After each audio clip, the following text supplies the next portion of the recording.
Hello, my name is Len Losik, and I'm here to discuss the physiology of gender expansion from a space medicine, AIDS, cancer, and DNA research perspective. I'm President and Chief Technical Officer of a company called Failure Analysis, located in Santa Cruz, California, just over here on Cooper Street. And my company licenses predictive algorithms as part of the prognostics and health management technology. It falls in the field of predictive analytics as well as predictive science. The uniqueness about PHM technology is that when we predict an event is going to occur, it's predicted with 100% certainty. And that is what's unique. It's, in the past has not been able to be done before. And so that's the uniqueness of the technology. As an expert in predictive analytics, in 2012, the Canadian Space Agency asked me if I would use my company's algorithms to see if I could predict which Canadian astronauts in training were going to develop a mental illness while on a deep space mission. And in that way, they could ensure that the folks that end up going on deep space missions wouldn't become mentally ill.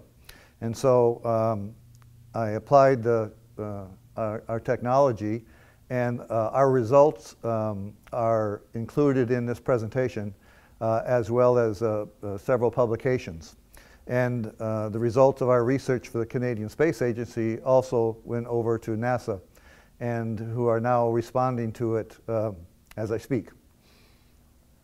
And so these are some of the space programs that I've worked on in the past.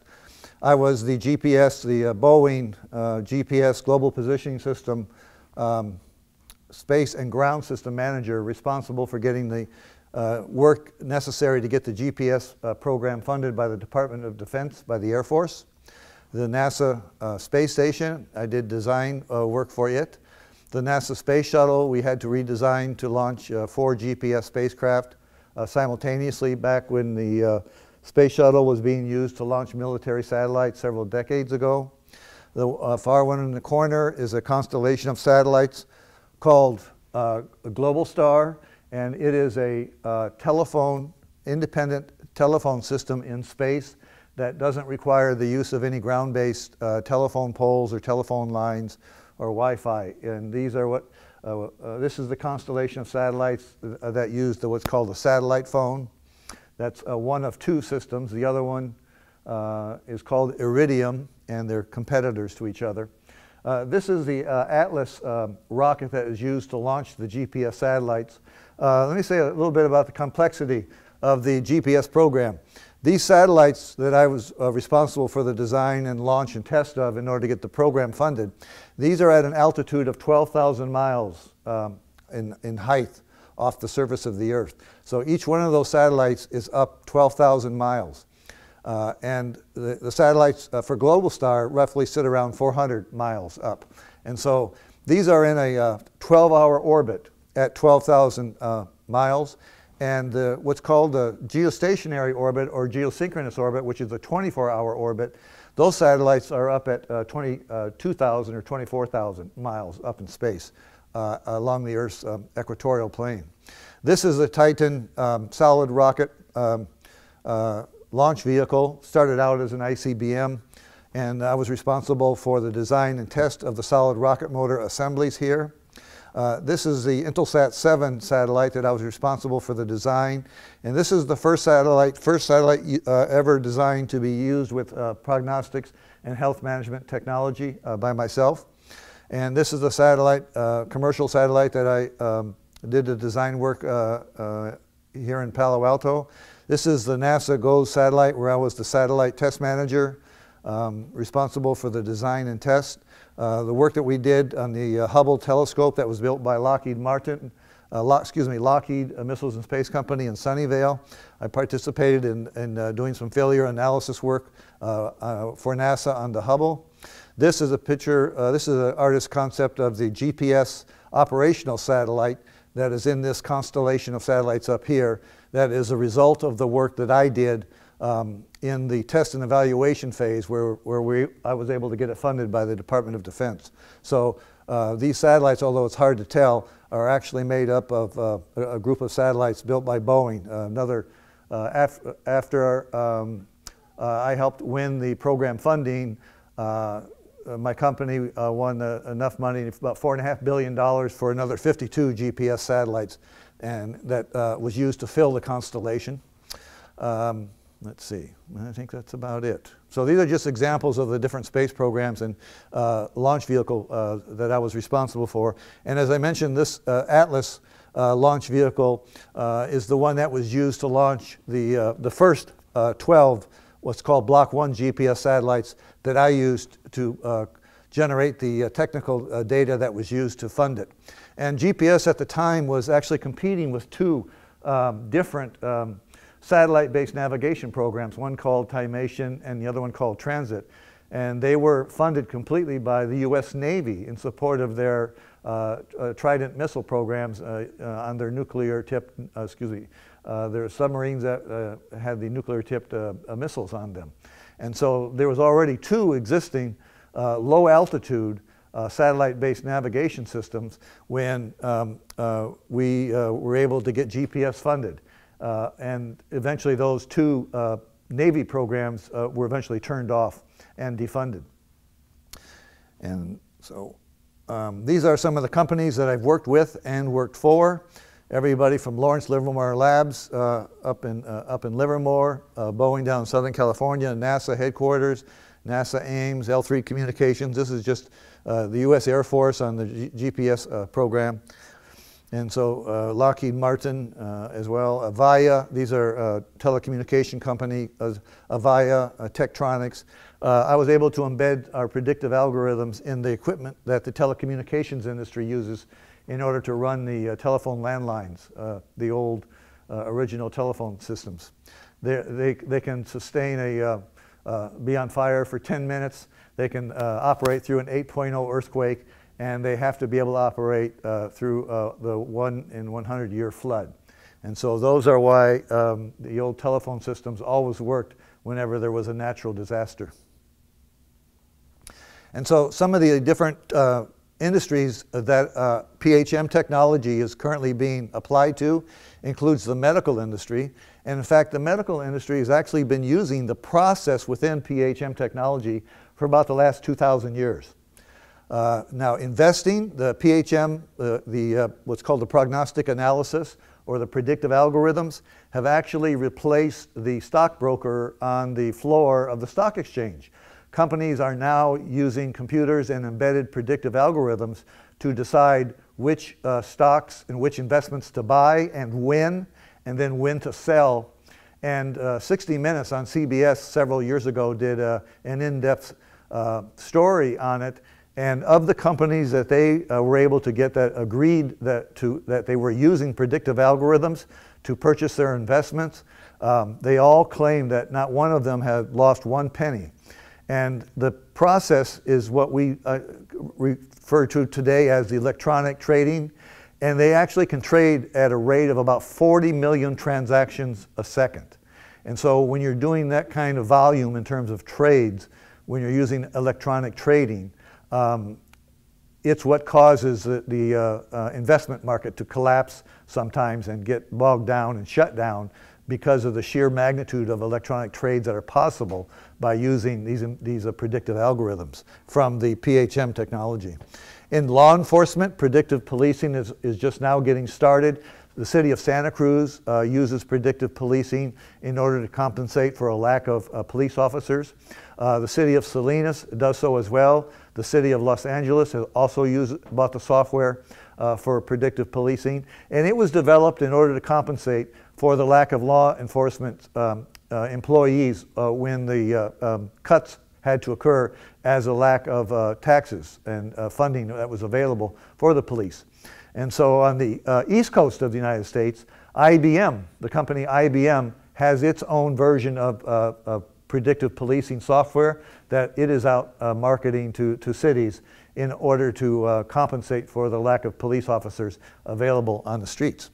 In just plain engineering, when you use a PHM technology, we effectively add intelligent decision-making, self-prognostic technology, and it can be added to almost any electrical or mechanical products. However, it is so expensive and complex that it's best suited for extremely expensive equipment that would be either too expensive or too important to fail. And so what the predictive algorithms allows to happen is the equipment identifies that it will be failing, and it will notify the personnel, and it will actually tell them when it's going to fail, how much longer is it going to operate. And in that manner, companies can operate their equipment 24 hours a day, 7 days a week if they choose to do so. And in fact, the computer chip industry, all of the companies that make computer chips have switched over to embedding these algorithms into their manufacturing equipment for the silicon wafers, as well as the testing equipment. And in that way, they can optimize the efficiency of their very expensive manufacturing facilities and operate them on a 24/7, 365 schedule. So as I mentioned, in medicine, Canada Space Agency added a predictive medicine program where not just a preventive medicine program, but they started the process of being able to predict what diseases were going to occur in people and when. And in that way, it allows them to be prepared ahead of time. Won't be any such thing as a surprise a problem in the medical field. And so in aerospace, again, aerospace is a lot of electrical and mechanical equipment, so it causes the equipment to become intelligent, decision-making equipment, communicating with other equipment in order to tell it what equipment needs to be either repaired or replaced and when, and thereby eliminating the need for the logistical personnel to be involved, and that lowers the cost of programs, of operations and maintenance costs, and in the end it improves the profits of the companies that employ it. In geology, we've submitted a design proposal to the Defense Advanced Research Project Agency in order to use a satellite-based earthquake prediction and tsunami identification and tracking system where we could actually predict when earthquakes were going to occur, when volcanoes were going to erupt, and more importantly, we would be able to identify the location of large voids close to the surface of the earth where hostile nations may be hiding their weapons of mass destruction. And in Homeland Security, we also submitted a proposal to the Department of Homeland Security and the TSA to allow the development and use of prognostic evidence. And prognostic evidence converts what we now call profiling data. It converts it into scientific evidence which can be used in a court of law to prove a criminal has committed a crime. And it can also be used to predict which individuals will be committing an act of terrorism. And so in general, again, in general manufacturing, PHM technology stops the problem where people buy something from the store, either say an appliance or an automobile, they bring it home and it fails right away. By using PHM technology at the factory, the personnel are able to identify those products that are going to fail prematurely within the first year of use and not sell them, either repair them or throw them away or do whatever it makes the most sense for that company. So the topics that I want to discuss today is in regards to gender expansion, and that's another way of saying why are all people heterosexual? I will be explaining why the variety in sexual behavior occurs and where it's caused from and why it occurs. And this information will be based on the work that I've done for the Canadian Space Agency on being able to predict which astronauts were going to become mentally ill. And so I'll be describing the physiological process that creates gender altering in a person, in the brain, using PHM technology, which deals with finding premature aging, and then DNA, AIDS, and cancer research results that is widely accepted in all areas. The first thing that we had to do with mental illness was there was no model that was available when the Canadian Space Agency asked us to see if we could predict which astronauts were going to become mentally ill. So we had to come up with a model, and we were just fortunate that we came up with a correct model. There had been no model developed by the medical industry, nor could anybody explain what the source was for the cause of mental illness. All mental illnesses, all emotional illnesses in all of the literature was described solely by their symptoms. And that's kind of a clue that the doctors in the medical industry didn't know what caused it. Instead of saying we don't know what causes it, but here are the symptoms, they just simply defined each mental illness or emotional illness simply starting out with its symptoms. And so we had to come up with a better way of doing that. And what we chose to do was look at our fight or flight response, because everybody, I think, has heard of the incredible things that people have done when their fight or flight response has kicked in.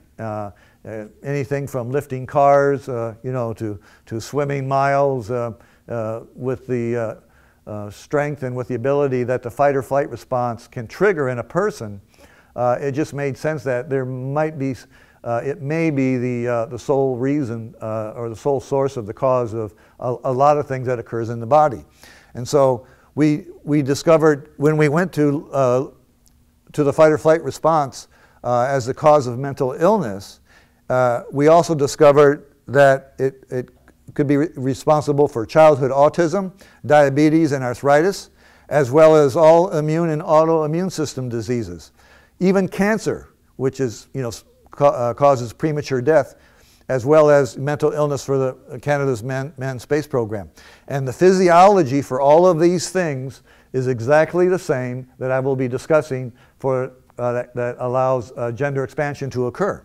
And so I'll also be talking about our body's physiological process that creates gender expansion. I'll identify the connection between gender expansion, our aging process, and when we age prematurely, as I'll show you examples of, and the connection between premature aging and death, and then how they can be prevented. As I said, we submitted the results of our research to NASA, which showed that NASA's astronauts were also very susceptible to mental illness, and that if they planned to go to another planet on a 3-year mission, that the astronauts would probably not survive the journey to the planet. That the body just can't seem to function very well for more than 9 months in zero gravity. So we recommended that, that NASA use a vehicle with artificial gravity, which is nothing more than a rotating space station that was designed back in the 1950s. This problem is not new. It's been around and been explained on how to resolve it. It's just that NASA isn't interested in building a rotating space station. They prefer capsules. They're smaller, they're simpler to build, and they're a heck of a lot cheaper. The space station that's currently up in orbit, it sits around 300 miles up in space, was about $100 billion. And it took about 25 years to both build it and get it up in space with the space shuttle, which no longer exists. And so to build another rotating space station at the size required to provide 1 G of gravity for the astronauts, it's at least a $100 billion, if not a $200 billion project. And so to refute the results of our research, NASA headquarters started a space degradation program where they hired 6 female astronauts and assigned 12 male astronauts, and they were going to study their body's degradation as they spent 1 year up in space at a time. And the first astronaut that went up was a twin where his brother stayed on Earth and he went up into space, and the degradation of his body was so severe that he couldn't last a year. They had to bring him down in 10 months, and his body was in such terrible shape from being under zero gravity that he had to retire out of the astronaut program. He had to retire out of the Navy, and is now trying to recover and get some of his functionality back. Just recently, NASA had a group of people put into a simulator here on Earth under gravity that simulated the environment on Mars. It was a small group of people, about 8 or 10. And they could only function for 8 months out of the year before they had to be removed out of that controlled environment where NASA was studying how, what was the likelihood of being able to survive, you know, on the planet, on another planet. And so I'll be discussing what the results were from NASA. And just recently, NASA announced that they will be providing as much information as they can about the results of the astronaut that had to be brought back in 10 months in 2018. And they're limited because a lot of it has to do with his medical information, which is restricted through the HIPAA rules and regulations for our personal health. It cannot be disseminated out to the public. And so NASA will release what they can about that in 2018. And so the reason that I'm doing this presentation is really to talk about some of the information that's in this book over here titled, book cover, Our Body's Gender Expansion Process Defined. These are covers of 6 books that I've written. The first one is how I got the GPS program funded by the Department of Defense, and then developed PHM technology in order to get the program funded, because there was a lot of hostility within the Air Force against GPS because they saw it competing against their major space customer, who was the National Reconnaissance Office and the CIA, who were doing low altitude imaging missions, you know, around the Soviet Union.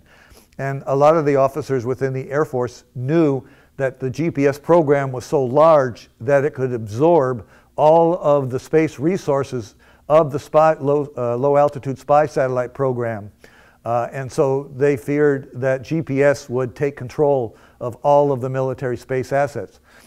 What eventually did happen was the GPS program was as large as the military believed it was going to be, and the military just simply funded enough to completely duplicate all of its existing resources that it was using for the spy satellites. They rebuilt it per our design and purchased it and put them around the world, and it's actually a duplicate satellite command and control system that mirrored what they were doing for the low altitude space program. However, we made sure that our equipment wasn't compatible with their equipment, so that with their mission being critical to the national defense, it was easy for them to argue, we need to use GPS's resources too. And so we knew that, and so we made sure that our equipment could not be used to support the satellites that were used by the low altitude spy missions. So these 6 books start out with how I developed PHM technology that allowed me to be able to do the research for the Canadian Space Agency, to be able to predict which astronauts would become, that are in training, that would become mentally ill. And then from that is the 30 years that I used PHM technology in the design and test of spacecraft for the US military, for NASA, as well as a commercial space program. And then this book is the result of the research that I did for the Canadian Space Agency, where I was able to show them how we could predict which astronauts were going to become mentally ill, as well as coming up with a process for recovering from mental illness. First one ever proposed. From there, we were able to extrapolate forward into explaining the cause, what causes cancer, and then if you do get cancer, you do get treatment, how not to get it again, how to prevent it.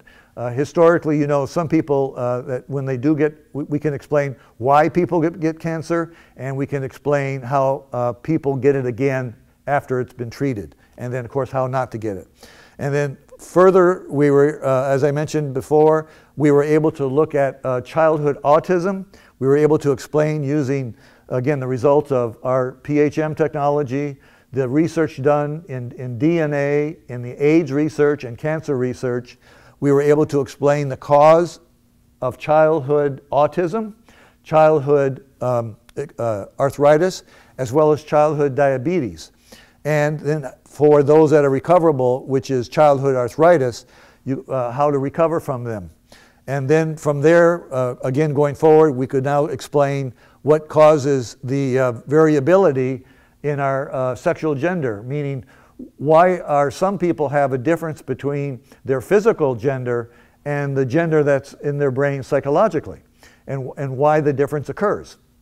And so between these 6 books these 6 books are all a result of me getting the GPS program funded with a large group of engineers, but leading the effort, leading the contract, getting the GPS program forward, developing the PHM technology needed to get the program funded, and then applying it to these different areas. And so this presentation will not be able to explain the full contents of this book. In fact, any of my lectures are not able to cover all of the information that's in this book. I'm just going to be discussing a small subset of the information in this book. There's far more information in the book than what I will be saying today, and that's true for all 6 of these books. There's a lot more in it than I can present in a timely fashion. So, how space-age technology identifies why gender expansion occurs using technology, and this is what I'm going to be covering here in the next few minutes. And so back in when the space program first got started in the 1950s, actually the first launch was by Russia, known as Sputnik, in 1957. The US by that time already had at least 2 ICBMs. Intercontinental ballistic missiles, which travel several thousand miles, could also be used to launch satellites up into space. And in fact, that's what happened. Once the ICBMs were retired, they became launch vehicles for military satellites. And within the last couple of decades, they became launch vehicles for commercial as well as NASA satellites and space programs.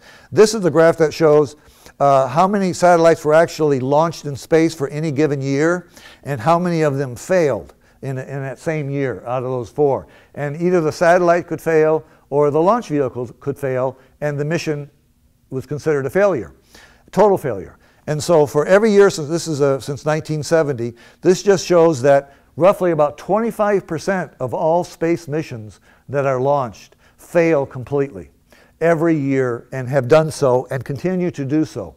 Just because you don't hear about them in the press doesn't mean they aren't occurring. The military, NASA, and the private sector are launching rockets on a regular basis. And of all of those launches, roughly 20 or 25% of them fail completely.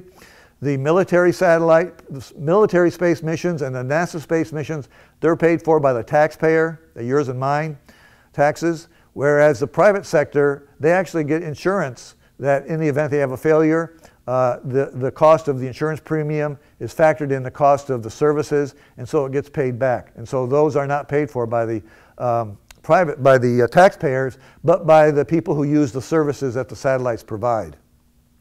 So this was the reason that PHM, prognostics and health management technology, was developed, was to stop these failures, this 25% failure rate of space missions every year, to lower that to something a little like perhaps under 5 or under 3% per year. And so our research that we did for the Canadian Space Agency to identify the astronauts in training that would acquire mental illness using premature aging, also known as what we're looking for, non-repeatable transient events, is also responsible for the premature aging that we find using our technology is what's responsible for almost every failure that has occurred in every U.S. space mission. And I say almost every. The other ones that don't fail from premature aging, they fail because the design margins are too low. and that can happen, like in the plumbing, the pressure, if they guess wrong on the design margins, although we test it and test it and test it and retest it, there's nothing like the real launch. The real launch is the most dynamic, has the most pressures, everything is working as it's supposed to, and that if there's a design margin that's inadequate, you can get a failure under that condition as well. And so these are some examples of some of the space missions that were failed between 2010 and 2011. This is what a $100 million satellite looks like. This is let me think of it, a $1.3 billion satellite.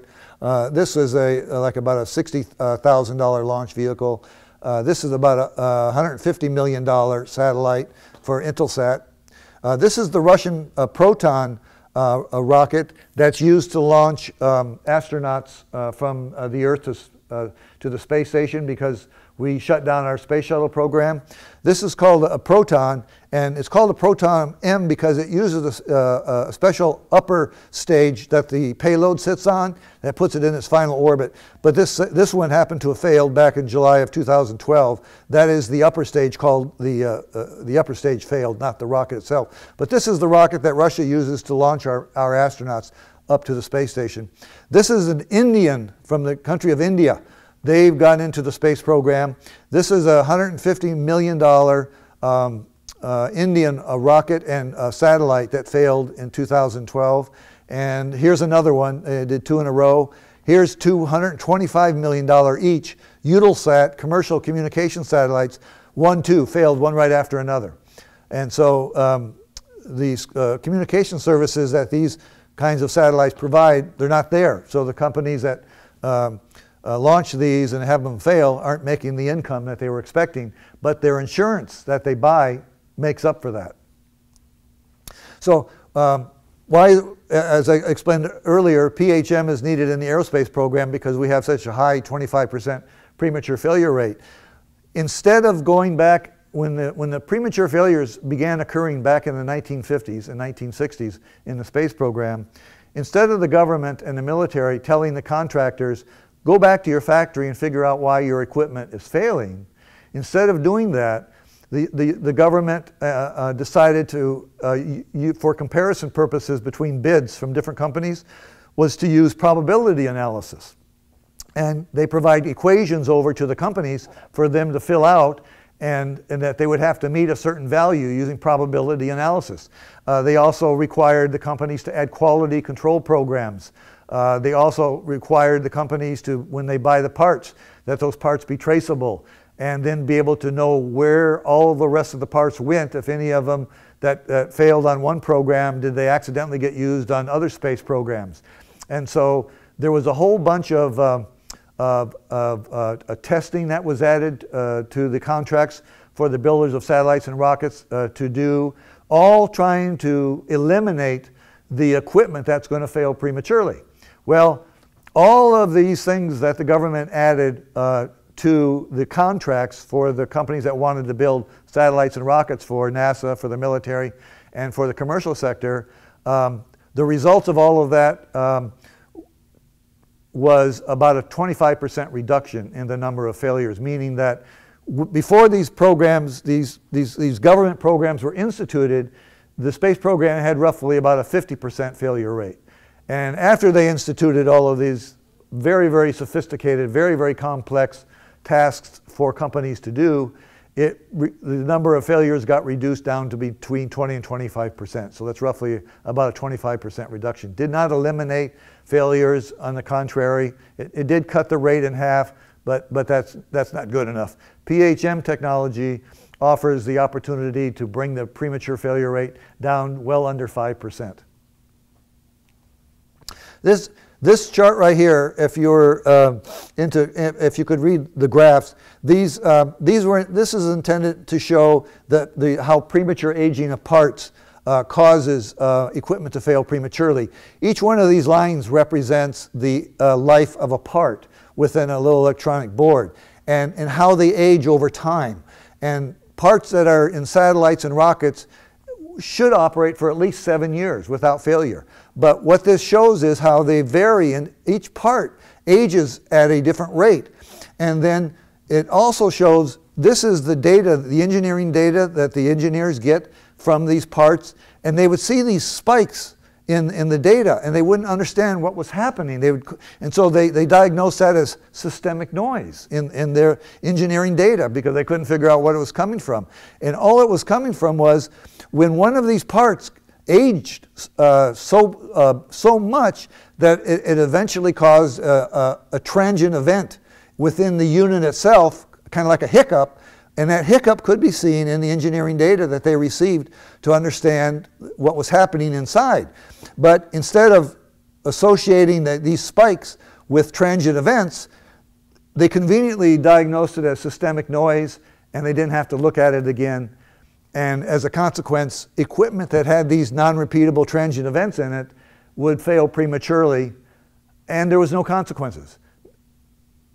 In fact, it was even great benefit to the companies who built equipment that failed prematurely, because they would get a replacement contract either for the satellite or for the rocket or both, and then double their profit.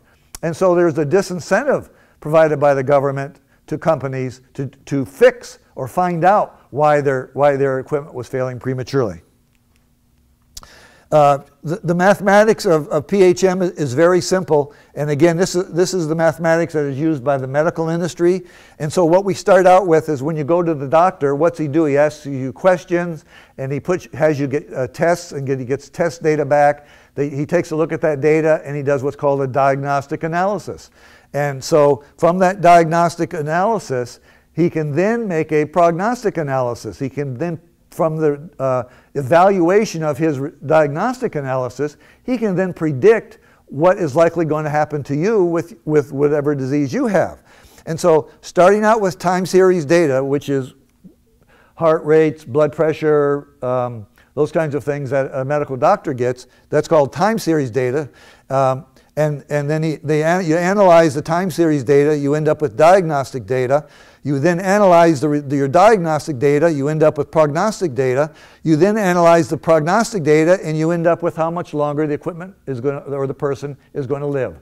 And so that's a very simple explanation of how we can identify what is going to either fail or die once we identify the presence of premature aging. So back to the space program, a company called the Aerospace Corporation concluded back in 1990. In 1990, they took a look at 60 satellites that were made for the military and determined that with all of the money that was spent on spacecraft, 100 million, 200 million, $1 billion, and then the launch vehicle, which could be 100 million to 200 million to get it up into space, that every military satellite, it had a 70% likelihood of failing after it was in space for just 45 days. As every single military satellite and launch vehicle had a 70% likelihood of failing. Now, when they did the report, here is the results of their report that they looked at. Here is the number of satellites that they looked at, and it was 60. Of those 60, though, only 47 of them were launched. And of those 47, 70% of them failed within first 45 days. So this is where the data comes from for them to conclude that. So when we initiated our research into mental illness, we had our expertise in predictive diagnostics, and then we were requested, to see if the feasibility of identifying which astronauts were going to acquire a mental illness. And then we were able to develop a process to predict which astronauts in training that would acquire a mental illness. But when we published our data for the Canadian Space Agency, they edited it so that they did not want it publicly known that astronauts were becoming mentally ill. And so the first paper that I published did not cover the serious mental illnesses of schizophrenia or bipolar disorder, OCD, those kinds of things.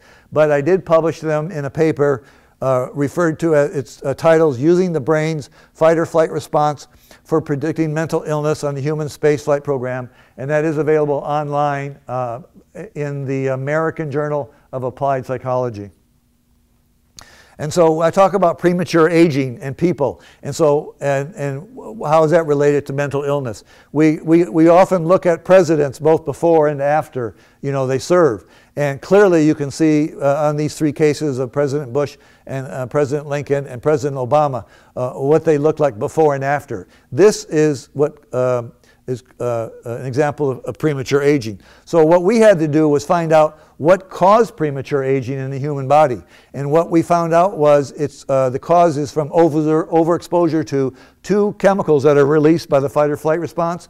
That's cortisol and adrenaline. And those are the two chemicals that are released when the fight or flight response detects danger and wants you to take action. It actually takes control of your body. It pushes your conscious mind out of the way, takes control of your body to get you to safety.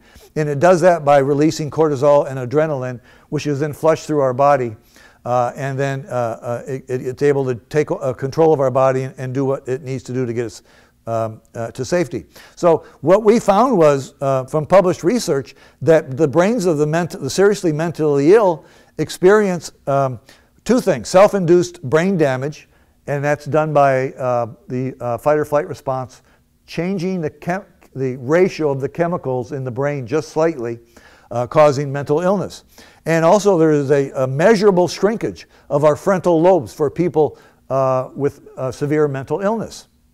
And so these were the things that we needed to look for and find a method of being able to identify them, and that's what we were able to do by using PHM technology. And so, as I mentioned before, the medical industry had already been using this process in the practice of medicine. But what we did was we took their process and then we added in the concept of premature aging. Within the medical industry, the concept of premature aging is not used. It's not considered a factor when they're doing their diagnosis or prognosis. When we bring in the concept of premature aging, when we're dealing with the physiology, we can now explain everything from a mental illness to gender expansion. And that was the piece that was missing, why the medical industry could not make these explanations that I'm able to do in the books and in my lectures. And so in the aerospace industry, PHM technology, it will create safe space travel for the astronauts as well as space tourist industry if it gets going. It lowers costs and increases the profit of the companies by creating, as I mentioned earlier, intelligent decision-making, self-prognostic products that self-identify the presence of premature aging and then how much longer they're going to live.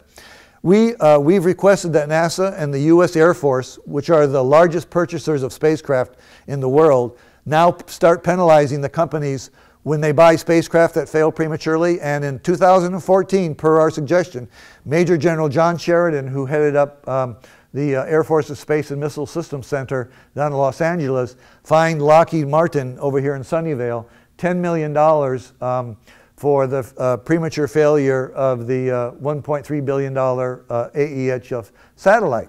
And so that was the first time since in the space program that a company was fined when their equipment failed prematurely.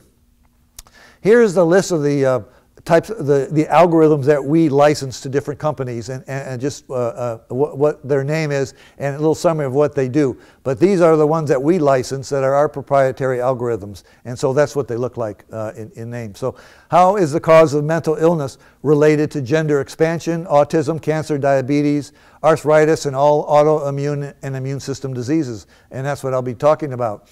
For mental illness, the industry really prefers to keep people on a medication for their entire life. They're seriously not interested, the pharmaceutical companies, on developing cures because they make a lot more profit if they sell 30 or 40 years worth of drugs versus one pill, that cures you.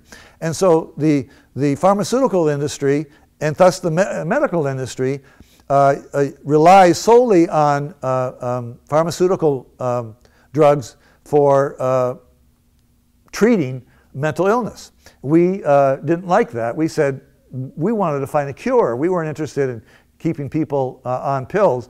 And so my discussion will include how do you get off of psychotropic drugs if you're on them due to a mental illness? So this is a chart that describes where we started at with what knowledge we had available to us when we began our study to see the feasibility if we could predict mental illness by identifying what were the illnesses that we were and what information was known about them. And this is a chart that shows in the blue, those were the additional information that we were able to explain as a result of our research that could be added to the original work information that's available in the medical industry. And this is how we are able to, this is what we published to show that we could prove that we could predict which astronauts were going to become mentally ill. So, applying the principles from communication science, that's a field in electrical engineering, our work in PHM technology, and research from DNA, AIDS, and cancer research, we are able to predict, prevent, and recover from childhood autism. We can predict, we can prevent childhood autism. We can't recover from it because it's caused from permanent brain damage. But we can predict and prevent arthritis. We can prevent diabetes, but we can't. Our process doesn't. You can't recover from diabetes, but we can prevent and recover from cancer. We can prevent and recover from mental illness, and also prevent and recover from all non-genetic based diseases by understanding the physiology in which I'm going to be discussing, in which these all share. So the bottom line is with the fight or flight response, the communications between the conscious mind and the fight or flight response becomes corrupted. And reasons for that include, as a child, if young people are put into in an environment in which there's a lot of hostility, abuse, neglect, they develop what's called survival skills. And generally, the very first survival skill that they develop is to suppress their awareness of their emotions, simply because they can't do anything about them. Their fight or flight response is giving them fear and anxiety, and there's nothing that a child can do because it's being taken care of poorly by its parents, and they can't do anything about it. The child has its fight or flight response saying danger, danger, danger, and it's stuck in it. And as a result, the one way the child can cope is by suppressing its awareness of what emotions its fight or flight response or its subconscious is sending up to the conscious mind. And so our conscious mind works not only with the spoken language, but with voice inflections, with body language, and with context of what is said and in what context.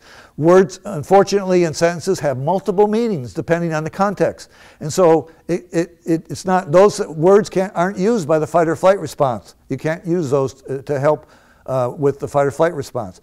Our fight or flight response is what we call a rule-based system. That is, if it's pre-programmed that if it sees something, then it's programmed to react in a very specific way. And that's very similar to the way a computer software is written. They have what's called if-then statements. If this is in the data, then do this. Very, very similar. It's called a rule-based system with no variance. So our fight or flight response is a very well-structured system that when it detects danger, it sends information to the conscious mind. And we cannot know consciously how our fight or flight response interprets information that it receives. There's a big disconnect between our conscious mind and our subconscious mind. And so we don't really know what's going on with the fight or flight response until it sends us a message. And so if we've suppressed our ability to receive those messages and understand them, it responds in its unique way. So the conscious only communicates with the fight or flight response externally using our senses. Sound, vibration, touch, taste, hearing, sounds. And so that's the way that the fight or flight response gets information from its environment, and the conscious mind has to communicate with the fight or flight response in the same way. The fight or flight response, after it receives all this information, then decides what amount of that information is being sent up, must be sent up to the conscious mind in order to create our reality, what we see and what we hear. And so the fight or flight response, our subconscious, it has access to all the information. Our conscious mind only has access to whatever our fight or flight response decides to send up to the conscious mind. So a region in the brain that we have not yet been able to figure out how the brain actually creates our consciousness. Apparently it requires so little energy on the part of the brain, and it may be spread throughout the brain, that we cannot detect the energy that the brain is using to actually develop our conscious mind, which is confusing because we can identify the brain doing other functions, what areas of the brain. And so the conscious mind is a minor part of the brain. And so using principles of electrical engineering in these charts, I show that when you're designing electrical communication systems, there's very specific design parameters that have to be met. And that's true also when the brain, and also there are different ways in which we communicate electronically, and depending on which way we use determines which of these, what the design parameters are going to be. Now, in the case of digital data, zeros and ones, there are many different formats that are used to decide what a 0 and 1 is. And here is a list of titles that are used. Clock signal phase is typically just straight up and down. Non-return to 0 is one format. Non-return to 0 mark. Non-return to 0 space. Biphase level. Biphase mark and space. And each one of these formats has different design parameters that it has to meet. And sometimes they're lower, sometimes they're higher, but the design parameters have to be met in order to minimize the chance of an error occurring, that is, a 1 being missed or a 0 being missed. And so the quality of the data, the zeros and ones, that is the reliability, is it really a 0 or a 1, is decided by the bit error rate, or the BER. That's another design parameter that I put here at the bottom. And that's based upon how much signal strength you have, and then how much noise you got, and the ratio of those two. So that's how we do it electronically. And I just want to talk about electronically because I want to talk about how the brain communicates internally. That's internal communications. And I think people have heard about this, and that is about how synapses work, where actually the information's got to jump across gaps. And what allows the information to jump across gaps is the ratio of the three chemicals in the brain. If it's correct, the information, the jumps across these gaps in the synapses will occur normally. But when the fight or flight response decides to change the ratio of those chemicals, much like in the design parameters for the electrical communications, when the fight or flight response changes the ratio of those chemicals, the ability of this synapses to be crossed is degraded, and we end up with poor communications within the brain, which means that people's ideas are not going to be able to form completely or accurately. And of course, that's likely what is occurring with people with schizophrenia, where they actually come up with an altered reality, is that the ratio of the chemicals in their brain is such that it just comes up, it doesn't even register with our reality. It comes up with a completely different one that the person actually sees and experiences. And so those three chemicals are dopamine, serotonin, and norepinephrine levels. And so it's the ratio of those three that are used as the basis of the pharmaceutical industry to come up with pharmacological drugs to help people with either emotional or mental illnesses. So this is what's accepted today as being able to develop new drugs to help the symptoms of people with mental illness.